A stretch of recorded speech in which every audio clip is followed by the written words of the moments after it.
Now we get to everybody's favorite part of doing any kind of cooking, which is putting all the food on the plate, because that means you're done cooking, and isn't that fun, right? So what we want to do here is we have the little bit of plastic, and we want to be able to get this out, okay? So we're going to just take our knife, and we're just going to take off those little knots that we have on either side, like so, all right? And then what will happen is we should have a seam that we can find and kind of open it up, okay? So we get that stuff out of the way. All right, and then we're going to kind of look for that little bit of a seam by loosening up the plastic a little bit, okay? And it looks like I got my seam right there. So we're going to take that, and I'm basically just going to unroll this right here like so, okay? And then what we have here is a nice cooked, still a little hot chicken, okay? And so we'll get rid of this, all right? And then we want to slice this, okay? So we're going to start at one end so we can kind of see everything. We're going to want to make sure that we kind of support that, okay? So we're going to be nice and slow, all right? 1, 2, our one plate, 4 nice pieces, okay? So we'll reserve this off to the side, and if you want to see what we kind of have there, we have that nice rolled up chicken with all the good stuff inside, okay? So there's that, all right? So now we're gonna have to get to the fun. So I have this, and you may not have that, that's okay. You don't necessarily need to do this part, but since we're trying to have a little bit of fun here, we're gonna go ahead and put that kind of right in the center of our plate, and then move it up just a little bit closer to off center, okay? Because when you're thinking about plating, you wanna have a plan, okay? So that means we're gonna have some spaces already thought about, where do I wanna put all this stuff? Risotto will go right here inside my ring. I'll do a couple of piles of our purple cauliflower right there, and I'll shingle out and lay out my chicken right there with a little bit of sauce on the bottom. And then we're going to use a little bit of the basil that we have inside of our mix as the garnish, okay? So we got a lot of different stuff happening right here.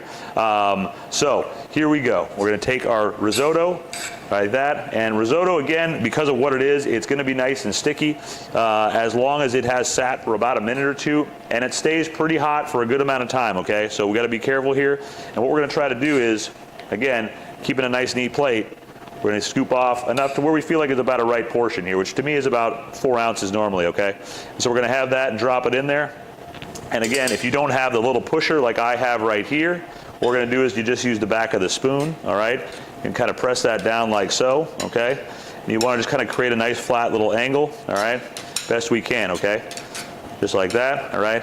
And then we're going to kind of gently lift up on our mold like so, and create a nice little circle. And so that way, what we end up having right there is a base to work on, okay? So we have that. We'll get rid of this stuff for now, all right? The next thing we want to have when we talk about our plan is we're going to get our cauliflower in place, okay? So we're going to take a spoonful of that. We're going to kind of let that drop naturally off to the side, okay? We don't really want to necessarily shape everything perfectly. What we want to do is we want to kind of have that fall where it does, all right? And put out a little bit of a pile like so, okay? And that's going to create a couple of things, right? We have a great variation of color right here because we have that purple against that yellow on the blue background of the plate. And it really does a lot for our aesthetics, you know what I mean? So once we have that right there, and again, that's about the right portion, okay? Very good. The next thing we're going to do is we're going to put our sauce down. And the reason why we're putting our sauce down here first, it's a fairly thick sauce. So this is called red pepper coulis. Very simple. It's a red pepper. We roasted it, and then we just pureed it, okay? So that's going to be something you could do in your blender. Or if you want, you could just chop it up fine and make a little bit of a relish, okay? We're just going to kind of drop that down on the plate in a couple of spots, like so.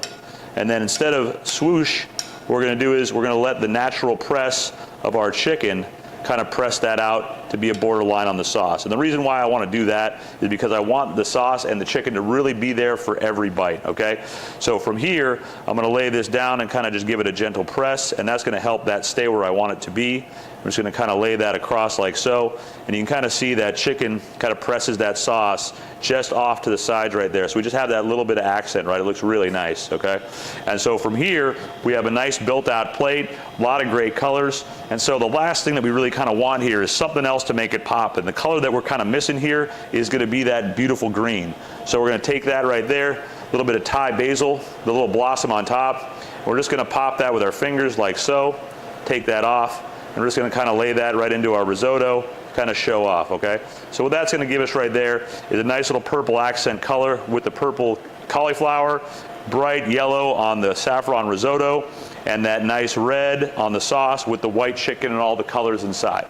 So I can tell you for sure that this is delicious, but you don't know that it's delicious because you can't smell it and you can't taste it unless you come see us at the Culinary Institute Lenotre.